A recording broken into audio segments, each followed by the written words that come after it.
Writing in Star Wars has recently been through a rough patch. The new era movies were especially disastrous, and the shows have taken us somewhat of a downgrading quality as well, apart from Andor, which was great.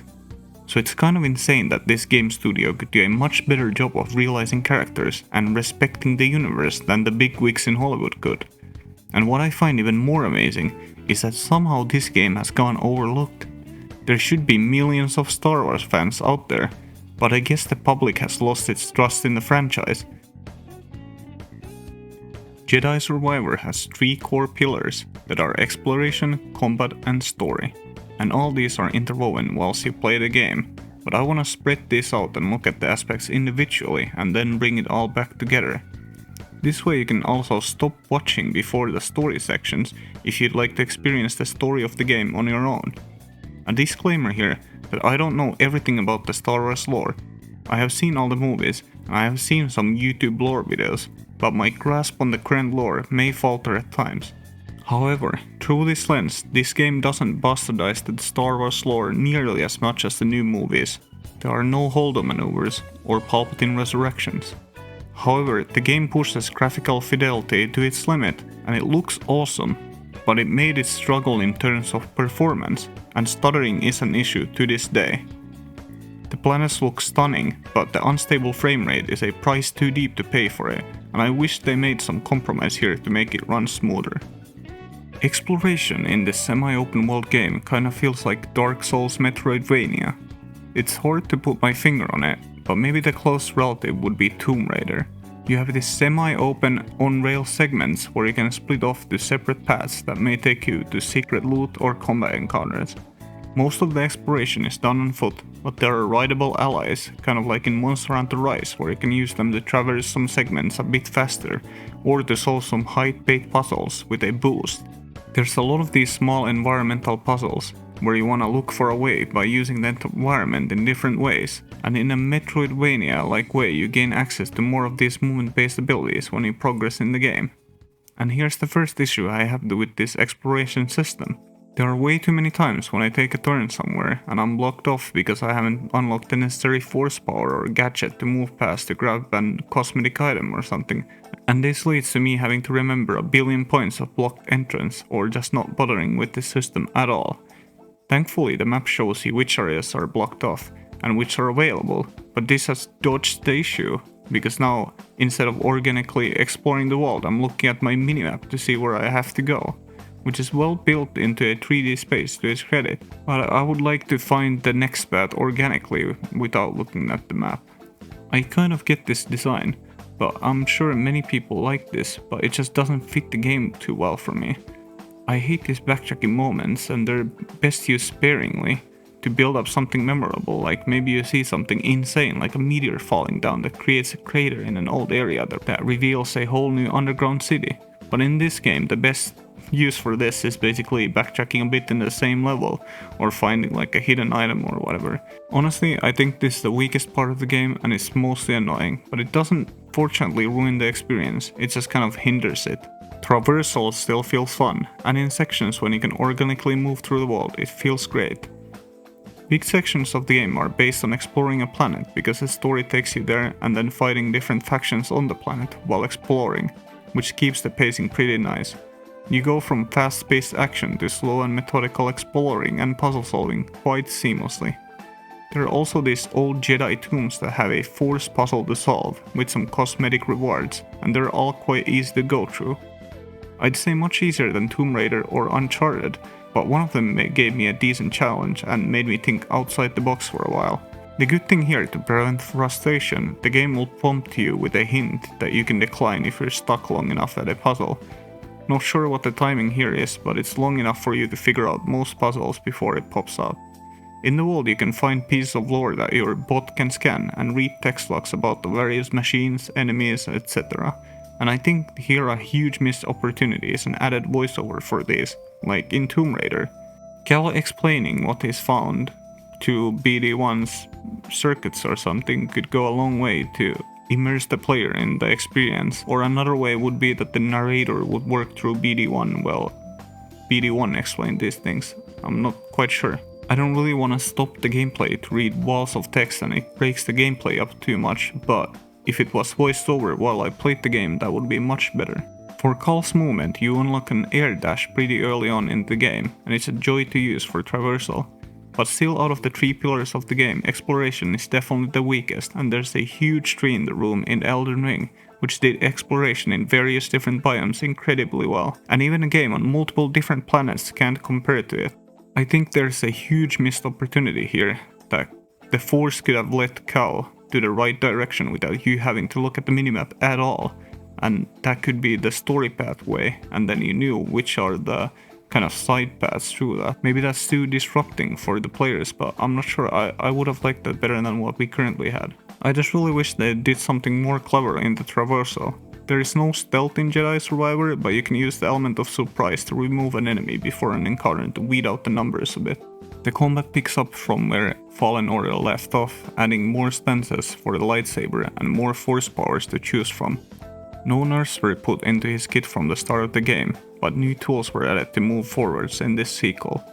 This is great, but I have a hard time understanding how they can replicate this in the third game, as Cal gets ridiculously powerful at the end of this game, that adding even more to that toolkit sounds like a hard task for the designers. This is not a situation where Cal reaches Rey or Luke levels of power creep, but he is still an extremely powerful guy and he can handle a small army by himself. Before I get further into the combat, I wanna address the companions. They fight alongside you and kinda tank the enemy aggro in fights, and in story moments they do very little damage comparatively, and it's a weird juxtaposition the game is in where the NPC helpers are hyped to be these powerful warriors, but actual gameplay they just kinda suck. This seems like a deliberate design choice though. Something has to go to keep the game fun. The NPCs can't just solo the encounters, but if they get nerfed there's some contrast on the companions in cutscenes and actual gameplay. The gameplay is somewhat like a mix of Souls and hack and slash with power-ups. The more powerful enemies have to be taken down in sort of Sekiro-esque duels, but you have a good constantly active toolkit in different force powers and 2 lightsaber stands active at the same time, and they can be used for different sort of attacks and setups. Most of the time, blocking and parrying is the way to go, but when an enemy glows red, you can dodge or use a force parry to get them off balance. This is a fun combat system and has a lot of depth to master, and keeps the Star Wars aspect of it insanely fun. Especially the new, what I think is the canon lightsaber stance in the blaster stance, where Cal can use his blaster and his lightsaber in sync with each other, allowing for some awesome combos. Here another thing was missed I think, since you can equip 2 lightsaber stances at the same time, but there's no combo moves at all that weave them in and out of stances. That could add some cool variety into the gameplay. Sadly none of these moves made it into the game and it's a real shame. I hope the third game adds something like this to mix up the gameplay and also gives us all of the 5 lightsaber stances at the same time. The most difficult encounters here are the big bosses that are carefully crafted 1v1 duels, where you mostly take on people with a melee weapon. There are also bounty hunter fights where they use guns or such, but these are a piece of side content that feels a bit weird. Basically the bounty hunts are across the galaxy, but they aren't really hunting you. You have to talk to this shady hunter fella who tells you where they are hunting you, but it's more like you're hunting them. It makes no sense. This is the worst part of writing in the game. I think it leads to one cool section where the bounty hunters have actually taken over an old temple, and you have to fight through that area again in a different manner. It would have made a lot more sense if Cal was hired as a bounty hunter to take down this faction, or something like that, since in its current implementation you don't feel hunted at all. Anyways, these are still sort of 1v1 duels or gangs and feel sort of like boss fights, and they are decently fun. I just prefer the fights against other lightsaber force users, or of similar builds like the Jedi Hunter, who isn't really a match for Cal due to his lack of force abilities, but he can take a hit really well and is mostly unfazed by any damage done to him, which is very unique to combat. Normally enemies have a reaction when Cal strikes them, and it feels like there's good feedback on hits, and this just gets amplified when you realize how much of a tank this guy is. Like I said, the prime time here is the lightsaber duels, and you have one already in the intro of the game against a fake out death from the last game, where Cal starts showing considerable anger against the Empire, and a looming plotline in this game is Cal's darkness arising, and the good thing is that you can feel that in the gameplay as well. When his anger reaches a boiling point, you get access to more extreme abilities that reflect this dark side temporary power up in the gameplay, which I found was a really fun twist on the Jedi game. The peak of this game contains massive spoilers, so I will leave them into the story section. But looking at the first duel with Dagon Gera, the first lightsaber opponent, you get a feeling of what they are like. You parry, use force, or defend against it, and try to hit the opponent to whittle down their HP or block bar. But it's not like Sekiro, where after the block bar is gone you deal a lethal strike. You can just do the damage to the opponent. These story fights and the big 1v1 fights are a major highlight, and I love that they are well intertwined to the storytelling here. Here's where I will be giving a spoiler warning again. If you like to fully live this story yourself, I will be going through the major plot points in the story now and how they affect gameplay as well. As in games like these, that are very narratively driven, the narrative and most importantly characters play a huge part in the overall enjoyment. So leave now if you wanna enjoy the story yourself. The story picks up years after the previous game, and it's not too hard to understand what's going on if you haven't played Fallen Order. The crew you have for the game's tutorial are all new faces, and well, I at least didn't expect them to be used mostly as fodder and setup. Basically most of them will die here, and it's a bit unexpected, like I initially thought we would just have a larger crew, but no, they just get killed off. Apart from Bode, who is Cal's new sort of right-hand man, he will lend you a hand during some of the story missions and sort of banter with Cal during the levels. He's a solid guy to be around and has some layers and motivations of his own.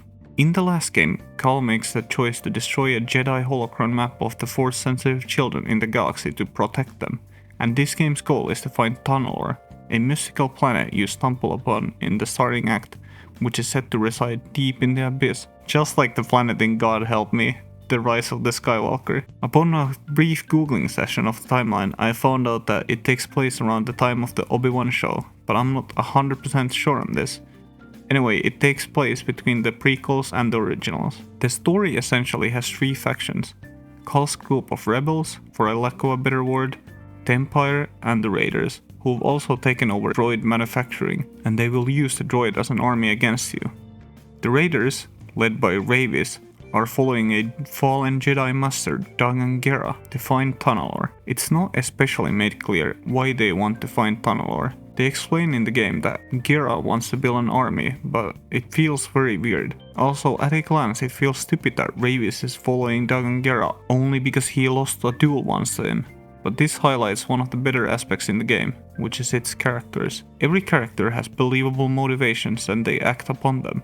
Although sometimes they may be extremely warped or narrow-sided, it still feels like every character works based on their internal frameworks. So Marin decided to come after all. Yeah, she thinks Tunnelor could really help the path. All right. But you do seem happier now that she's around. Okay, let's focus. Z needs us. Wildlife is also there, but it has no real story purpose, it's just there to flesh out the planets and give some variety in gameplay. Another big part of the story apart from Tunnelor is the Jedi archives. Seer, essentially Cal's master from the first game, is trying to protect, and here one of the first plot holes, or so I at first thought, could be found. Eno Cordova, who I always assumed was dead during the last game, just shows up here with no fanfare or anything like that. He just shows up, nobody really addresses it, and it's like, oh, weren't you dead? Your robot buddy BD1 is his old robot, and now he just looks like an asshole, abandoning his robot fella for no reason. But then things start clicking. Your interim master Seer was lying to you in the previous game, and leading you to believe that Cordova is dead. That your companions have a lot more going on than would seem at face value. Then you start thinking, who else has been lying to you? Are all of Marin's stories of her travels true? What are Bode's real motives, and what else is Seer keeping from you? The questioning begins for those who played the previous game, but for those who started from this one, it's not explained at all, and it's not even taken into account that Cordova is suddenly alive. It's just that he is some legendary Jedi. It works in both contexts and gives a subtle hint of what's to come. Reese is another fella in the story, but he is so straightforward and kind that him lying wouldn't really fit his character, so I never cast any doubt upon him. These are the main characters in the story, and especially in games, I think characters are much more important than the actual story, and here they are given proper roles in the story, and they are interesting to interact with. Seer is a bit left behind here, as her major character arc happened in the previous game, and that's all good. Her journey is complete writing-wise. Merrin is looking for her own place in the world after her entire race went basically extinct, and her force powers are something I would consider unnatural. Bode is just kinda there and has some good familial values, but apart from that, not much from him is given. He is good company though, and fun to be around while exploring the world. I like how the companions are there with you while exploring the planet, so it doesn't feel like a lonely experience. It's you and the crew facing off against other forces. The first part of the story goes as expected and is quite relaxed in its pacing. Early on, Carl stumbles upon the MacGuffin of this Star Wars story, the key to Tunnelor, and yes, it's just slightly less stupid than in The Rise of Skywalker. This actually has a lot of parallels to Episode 9, a secret planet in the middle of an unreachable void you can only get to using a MacGuffin, and later on in both stories, the item becomes irrelevant for no reason. And honestly, why would they copy the writing of Episode 9? Like, maybe they just didn't get the memo that this movie wasn't well received. But at least to the game's credit, the writing is much more coherent when you are following the storyline. However, movies are different from games, and in a game you can hardly ever just flat out follow a quick storyline. It has a lot more time to linger in your mind as you explore the world, and this works to the game's advantage. Pacing is a lot more important in movies, and in games characters and the world will be the main drivers of a good storyline.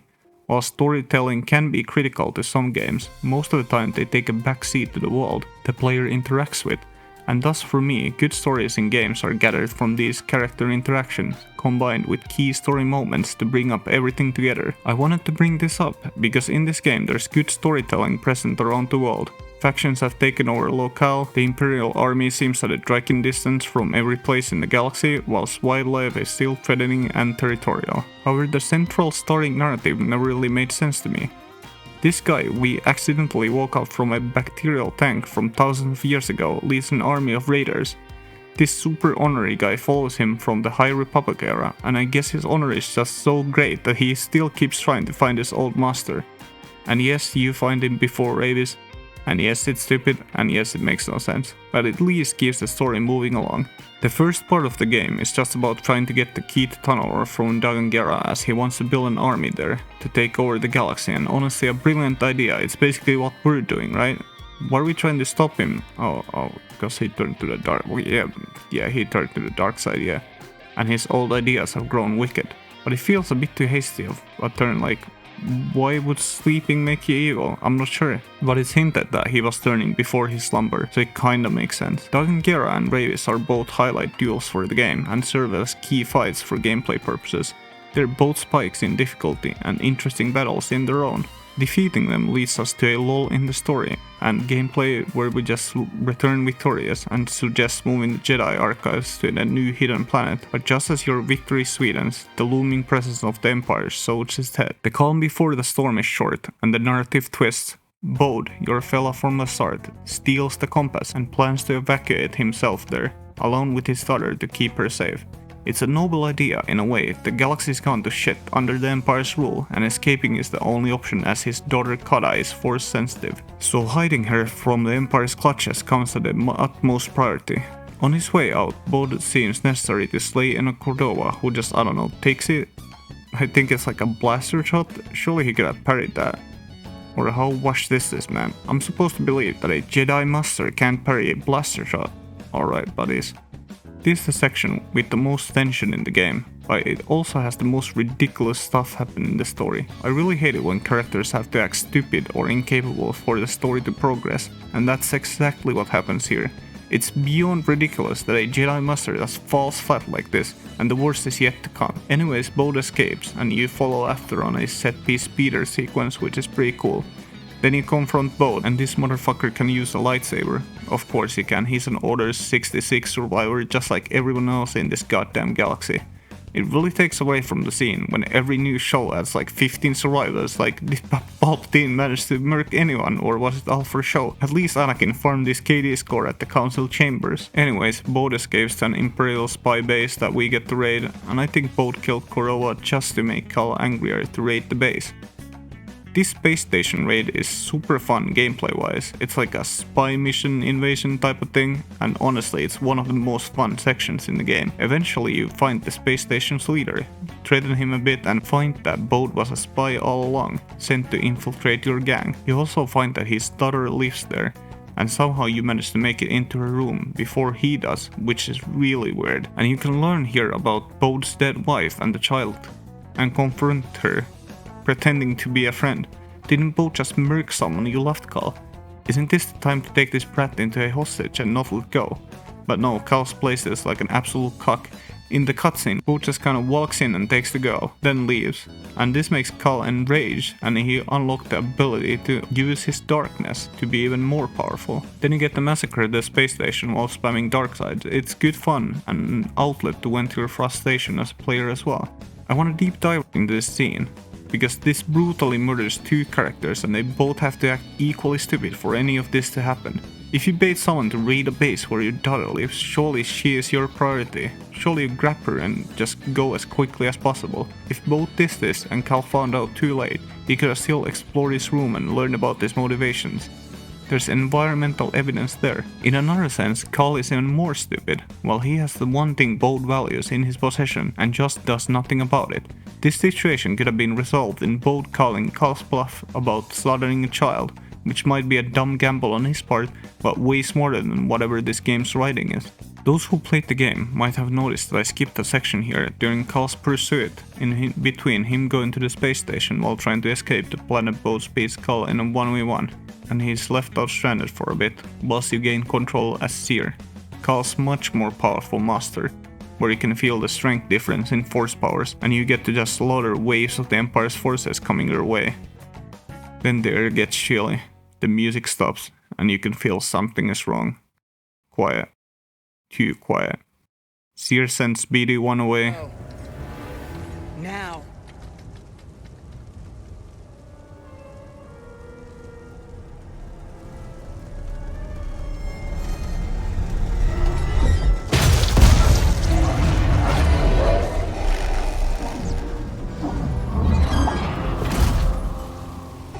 It is delusion to think your actions have had any consequence. And then Darth Vader shows up in his own sassy fashion and absolutely toys with Seer. This gives Seer the chance to land a couple of blows, after which Vader starts to use a bit more tact, but he's still just playing around with his food. It really is nice to see gameplay-wise his flaws and strength be brought to life. He is an indomitable, unstoppable force where you can barely parry him, and his force powers overpower Seer substantially.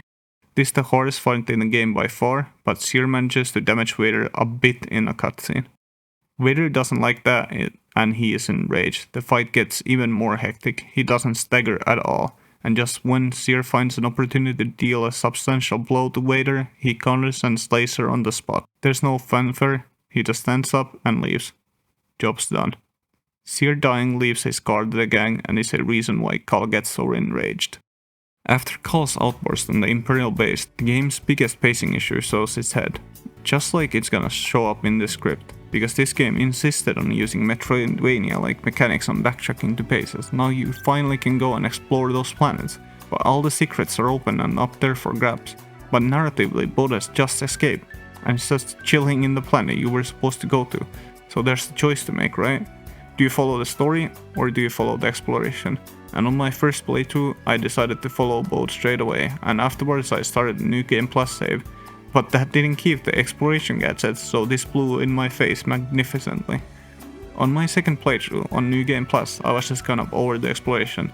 These Metroidvania mechanics just don't work here. In my opinion, they feel way too forced, which made me miss a couple of legendary enemies, but honestly I don't really care. I did some side content, but not all of it, and that's fine, I got enough of the game. I just wish the exploring was done whilst going through the areas to give them more meaning.